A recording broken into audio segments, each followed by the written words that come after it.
पुण्यातील ऐतिहासिक लोहगड किल्ल्यावरून पाय घसरून पडल्याचा बनाव रचत एका सुशिक्षित तरुणाची हत्या करण्यात आली। केतन अग्रवाल हत्याकांड या प्रकरणाने संपूर्ण महाराष्ट्र हादरलाय। या कटाची मुख्य सूत्रधार असणारी त्याची होणारी बायको सिया गोयल आणि तिचा प्रियकर चेतन चौधरी सध्या पोलिसांच्या ताब्यात आहेत। आणि आता पोलीस कोठडीतून जे समोर येत आहेत ते ऐकून तुमचेही पाय जमिनीवरून घसरतील।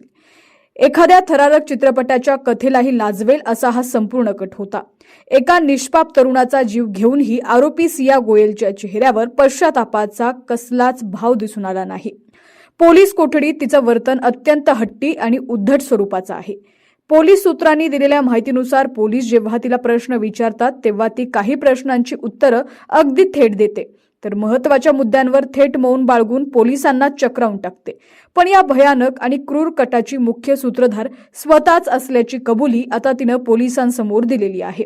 18 जून रोजी लोहगड किल्ल्यावर नेमकं काय घडलं? सियानं पोलिसांना दिलेल्या जबाबानुसार केतनला संपवण्यासाठी तिनं आणि तिचा प्रियकर चेतनने एक सांकेतिक भाषा म्हणजेच एक भयानक कोडवर्ड ठरवला होता। सियाने चेतनला सांगितलं होतं, जेव्हा आपण किल्ल्यावर असू तेव्हा मी अचानक खाली वाकेन। तू समजून जायचं की चेतनला दरीत ढकलण्याची हीच ती योग्य वेळ आहे। ठरल्याप्रमाणे 18 जूनला हे तिघही लोहगड किल्ल्याच्या एका टोकावरती पोहोचले। चेतन या दोघांच्या अगदी जवळ चालत होता आणि त्याच वेळी सियानं ठरवलेला प्लॅन अंमलात आणला। ती अचानक खाली वाकली। हाच इशारा समजून पाठीमागून आलेल्या चेतनने केतनला थेट दरीत ढकलून दिलं। पण सियानं केतनचा काटा का काढला? यामागील कारण अत्यंत धक्कादायक आहे। पोलीस तपासात समोर आलंय की सिया 12वी नापास असून तिने शिक्षण सोडलं होतं। तिला दारू पिण्याची आणि पब पार्ट्यांमध्ये जाण्याची प्रचंड वाईट सवय होती। तिच्या वागण्यामुळे तिचे आई वडील त्रस्त होते। यापूर्वीही तिचे अनेक बॉयफ्रेंड राहिलेले होते। मुलगी हाताबाहेर गेलीये हे पाहून पालकांनी तिचं लग्न लावून तिचं आयुष्य स्थिर करण्याचा निर्णय घेतला। पालकांनी तिच्यासाठी निवडलेला होता केतन अग्रवाल। केतन हा अत्यंत सुशिक्षित चांगल्या घरातील मुलगा होता आणि त्यांची आर्थिक परिस्थितीही उत्तम होती। केतनला रिजेक्ट करावं असं एकही कारण सियाकडे नव्हतं। पालकांचा लग्नासाठी प्रचंड दबाव होता। दुसरीकडे सियाचा प्रियकर चेतन चौधरी याची आर्थिक स्थिती अत्यंत खराब होती। मात्र दोघांनाही पब पार्ट्या आणि दारूची सारखीच व्यसनं होती।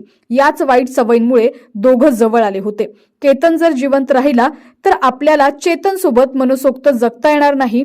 याच विकृत विचारातून सियानं केतनच्या हत्येचा कट रचला। पोलीस कोठडीत दोघांनीही आपण नशेच्या आहारी गेल्याची कबुली दिलेली आहे। केवळ आपल्या मौज मजेसाठी आणि व्यसनासाठी एका निष्पाप तरुणाचा बळी घेणाऱ्या या विकृत प्रेमी युगलाला कायद्यानं कठोरात कठोर शिक्षा दिलीच पाहिजे, हीच आता संपूर्ण महाराष्ट्राची मागणी आहे। या संपूर्ण धक्कादायक प्रकरणावर तुम्हाला काय वाटतं? अशा विकृत मानसिकतेच्या गुन्हेगारांना कोणती शिक्षा झाली पाहिजे? तुमच्या प्रतिक्रिया आम्हाला कमेंट बॉक्समध्ये नक्की कळवा। महाराष्ट्रातील अशाच सर्व मोठ्या आणि खळबळजनक बातम्यांसाठी पाहत राहा फक्त HPN मराठी न्यूज।